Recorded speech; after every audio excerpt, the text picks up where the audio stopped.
सोलापूर महानगरपालिका क्षेत्रातील कामगार वसाहतींमधील नागरिकांना मालकी हक्क मिळवून देणारा 118 वर्षापूर्वींचा ऐतिहासिक आणि अत्यंत जटिल प्रश्न अखेर राज्य सरकारनं मार्गी लावलाय।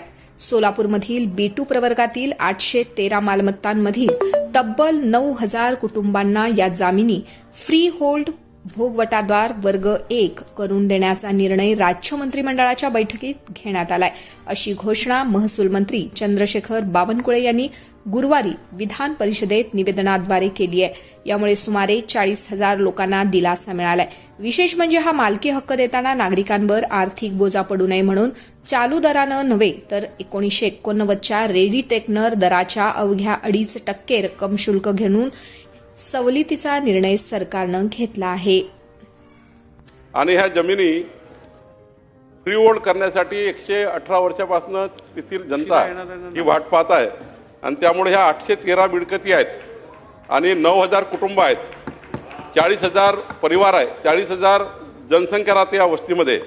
आणि ही तांत्रिक बाब इतकी क्लिष्ट होती की सर्व विभाग थकून गेले। आतापर्यंत माननीय स्वतः सुशीलकुमार शिंदेजी माजी मुख्यमंत्री त्या ठिकाणी असे सर्वांकडे हा प्रश्न गेला, पण काही हा प्रश्न सुटत नव्हता।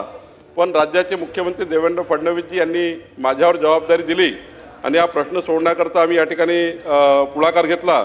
आणि मला या गोष्टीचा अभिमान आहे की काल मंत्रिमंडळाच्या बैठकीमध्ये हा निर्णय झाला की आता सोलापूरमध्ये B2 मध्ये असलेल्या 813 प्रॉपर्टीज ज्यामध्ये 9000 परिवार आहे यांना आता फ्री होल्ड करण्यात आलेला आहे। आणि फ्री होल्ड करताना 1989चा जो रेडी रेकनर होता, आजचा नाही, 1989च्या रेडी रेकनरच्या 2.5% पैसे, फक्त 2.5%, 89च्या रेडी रेकनरच्या 2.5% पैसे एवढाच त्या ठिकाणी घेण्याचा निर्णय घेतलेला आहे।